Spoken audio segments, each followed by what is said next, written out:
Welcome everyone, Christine here with Prince Sigvald the Magnificent campaign overview for Total War Warhammer 3 Immortal Empires. This is going to be one of the last campaign overviews that I do, probably even the last one that I do before patch 3.0 that's going to come out with Chaos Dwarves on April 13th. Sigvald the Magnificent. A lot of people have this confusion that he's a Slaaneshi lord, and they look at him and they think to themselves, oh, Azazel is much better. The reality is Sigvald is significantly better than Azazel is in quite a few very significant ways. Now, don't get me wrong, Azazel does have access to one of the most powerful items in the game, but in terms of faction mechanics, Sigvald is substantially better. The reason behind that is Sigvald, yes, he does like Slaanesh. He will generate and use Slaaneshi corruption, and he also gets souls cost minus 25% for all gifts of Slaanesh. So he certainly favors Slaanesh with his army, with his faction, but he is not a Slaaneshi legendary lord. He is an undivided legendary lord that has access to all of the chaos gods. He can get favor with all of them. Though probably not recommended to go down the path of Khorne if you're playing as Sigvald, unless you're talking about gifts of chaos. The other benefit is that he starts with the Vows of Excess, so he can get access to a gift of Slaanesh from the very beginning. The gifts of Slaanesh are kind of mediocre in a lot of ways, but he can also dedicate his units to Slaanesh. So all that wonderful speed that Slaanesh has, he can get that from the very start of his campaign, and he can also use Seductive Influence in his campaign, just like Azazel. So you can get vassals just through that. Though I think Azazel does have probably an easier time in some ways when it comes to that, but still Sigvald does have the capability, like Nakari, like Azazel, to get access to them. Now, in terms of his Lord skills, this guy is, well, he's a jackass in a lot of ways. He's the Joffrey Baratheon of Total War Warhammer, or Warhammer in general. In fact, he makes Joffrey Baratheon seem nice. Just consider that for a second. He does get replenishment, battle healing cap, armor. It's not the best armor in the world when it comes to like not having a ward save, but it's still really good because of the replenishment that he does have, as well as Silver Slash, which does have a pretty powerful ability over there with it. Melee attack, magical attacks, weapon strength, post-battle loot, and Slaaneshi corruption benefits. Lord effects wise, he gets Slaaneshi corruption in the local province. Fascination, Lord Army if faction leader.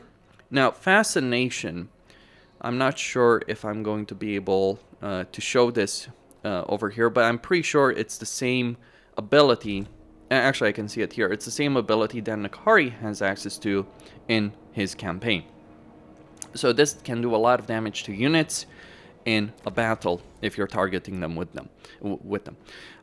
Speed plus 15% for Marauders of Slaanesh, Chaos Warriors of Slaanesh, and Chosen of Slaanesh. So a lot more speed for those units. So he gets the fastest Chaos Warriors of Slaanesh and Chosen of Slaanesh, and of course the Marauders. He gets Egomaniacal as a skill line, of course. Tribute from Vassals plus 50%. Narcissism if he is the faction leader. So if he's not the faction leader, if you're confederating him as Be'lakor or Archaon, you're not going to get this. But he basically pins an enemy in place. A great deal of power. Especially against a strong duelist like, say, Valkia or Archaon or even Be'lakor himself. Missile block chance plus 15%, melee attack, melee defense, physical resistance, post-battle loot, income from raising settlements, and unit experience gain for Slaaneshi units. Born to Serve gives you hero action success chance, hero action cost, that really doesn't matter. Sweet Sorrow ability if he's faction leader, giving him vigor per second benefits. Expendable for all non-character units. So he doesn't have a leadership problem with his army. Like his entire army is expendable because that's how Sigvald the Magnificent rolls. He, by the way, starts with the Hell Cannon. I can't show it here because I would have to take this Dark Fortress, and I'm not particularly interested in fighting a manual battle, but he is undivided, so he starts with a Hell Cannon, which is pretty substantial as a power. Then he gets the attribute of Demonic. Basically, Demonic is the kind of ability that is kind of hit or miss. It does give you some power, but at the same time, it also means that if your Lord, or any character or unit that has Demonic, what it means is that when they were to rout, they instead start crumbling. Now, Sigvald has a really powerful army, has a great deal of leadership. Chances of him crumbling are very low, and you're probably going to lose the battle anyway. To be quite honest with you, if you're going to ever lose a battle playing the Warriors of Chaos in the campaign, I think you're just not resolving from battle to battle, and eventually you get caught off guard in a bad position. He also gets Favored Son, so he gets these musk attacks for aspiring champions and chosen of Slaanesh. He gets these musk attacks himself. These can be really substantial in battle, just do a lot of damage, debuffing the enemy. Armor piercing damage for Chaos Warriors of Slaanesh and Chosen of Slaanesh. That's actually one of the problems Slaanesh does have, that if you're playing Slaanesh, you only have the shielded version of Warriors of Chaos, so you're lacking armor piercing. Well, guess what? You're going to get some armor piercing to make up for that. Melee defense as well, diplomatic relations with Slaanesh faction, vigor loss reduction. So really substantial Legendary Lord. He really makes aspiring champions of Undivided Chaos actually work very, very well in his army because of the benefits he gets. But he also makes Chaos Warrior Doomstack of Slaanesh work extremely well. And he also starts with a very substantial army with 4 Chaos Warriors, which is actually pretty damn ridiculous. Spawn of Slaanesh, Hellstriders of Slaanesh, Chaos Chariots as well, which you can also upgrade to Chaos Chariots of Slaanesh. The reason you would want to do that is because Devastating Flanker is a really damn powerful ability. I know, I've played Nakari's campaign enough to figure it out. And also I've played Chaos in general in this game from the very start that it came out. So really powerful ability, really powerful army on the field of battle, and of course, unlike poor Nakari, who has a really miserable situation in sieges, you actually have a really powerful army to just straight up smash the gates, take the castle by storm. So you have a lot of power in this campaign. Now, how do you want to play this campaign? You start over here next to the Fortress of the Damned, and you can also get the Frozen City pretty quickly. And in fact, you're likely going to want to do so. The reason you want to do so is not just because the Frozen City in itself is a significant benefit. You also have this minor Slaaneshi faction to the east of you, which you're, by the way, going to want to wipe out or vassalize during your campaign, or maybe just take the territory for yourself and give it to another more useful vassal. Demonic factions as vassals are kind of pathetic. So you have a bunch of Chaos Fortresses next to you, but you want to go west. The reason you want to go west is not only is there a Dark Fortress here, there's also 2 others, and you can beat the crap out of Valkia and vassalize her.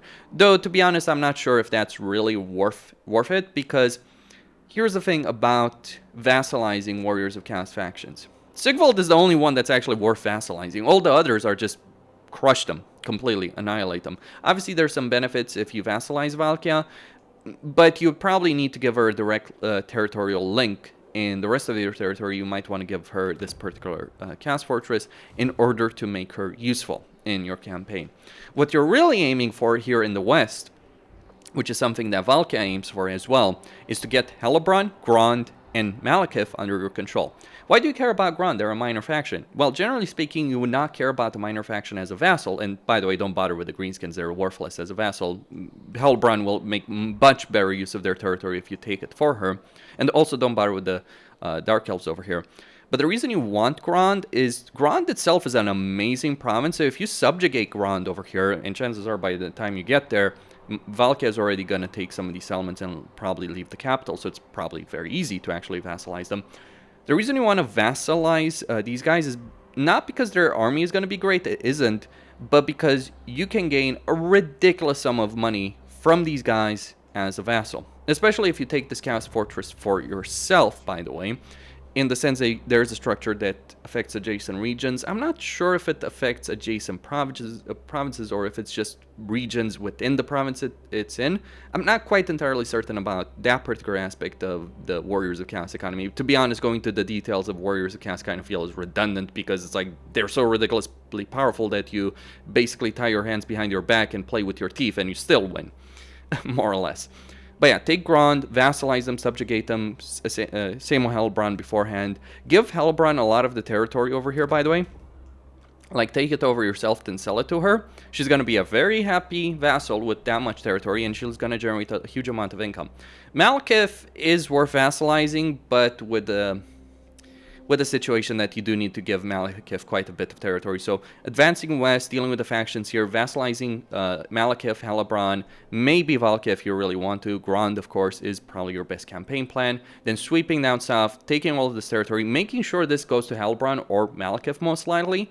The reason you want this to go to Malekith is because if you give him the Obsidian Peaks in his campaign, you get a ridiculous level of power, dealing with the Leafanar, sweeping over this entire territory, and then that's kind of the point to stop. Or you could stop much earlier than that and just let Malekith and Helebron and Grond deal with all the enemies here, declare war on these factions, have them occupy this territory, or just send a secondary army to occupy this territory, because Tarax is going to raise these settlements to the ground. You can get good diplomatic relations with Tarax, but he's worthless as a ally, as a vassal even, because beastmen in general are worthless. Sometimes you just don't want a war and you want to bleed them dry for all their money, so a non-aggression pact can be useful to get a lot of money very quickly from a beastman lord, but from a minor beastman faction. But Tarax is just, yeah, wipe him out, take his Hearthstone, give it all to Malekith, and watch him gain a substantial economy, and then let Malekith and Helebron deal with everything else. They absolutely can crush all the other factions here. And if you're vassalizing them, you don't want to try vassalizing the High Elves because they hate each other, and that's going to cause some issues in your empire. Or you could just remember that there are problems. Once all that is dealt with, you can head east. Or you can just decide, you know what, screw that, let's go east. Much easier factions, no major battles, take all the Dark Fortresses, go west later on. That's also a good campaign plan. It does work. You can vassalize Malice Darkblade, give him a bunch of territory, make him a very substantial vassal. Bear in mind, Malice Darkblade will eventually lose, does usually lose to all these factions over here. So you might actually just build a secondary army or tertiary army over here in your initial Dark Fortress with just the express purpose of dealing with the Slaaneshi faction and the Coronate faction and just capturing territory for them, because they're very easy, very pathetic. Like once you get a couple of units, a good couple of units there, you can easily take a lot of this territory over. Give it to these Norskans over here that can spawn here. Or, better yet, when it comes to this particular faction, you can give some of the territory to the Coronate, to the minor Norscan faction that spawns here, sure, but you can give a lot of it to Malice Darkblade and take his Dark Fortress for yourself and get another substantial Dark Elven faction that can give you a lot of money, head east, subjugate, and vassalize and bend a lot of factions to your will. And then, well, what you decide to do after that point is up to you. There's a lot of power in this campaign. All you need to do is take these three settlements for your short campaign victory condition, for your long campaign victory conditions. You just need to take certain very specific cast elements, including Morafi's capital, by the way. And that is all. Cosine here signing out. Don't forget to subscribe, like, and enable notifications, and stay tuned for more. There's some very exciting stuff coming in the near future. I'll see you then.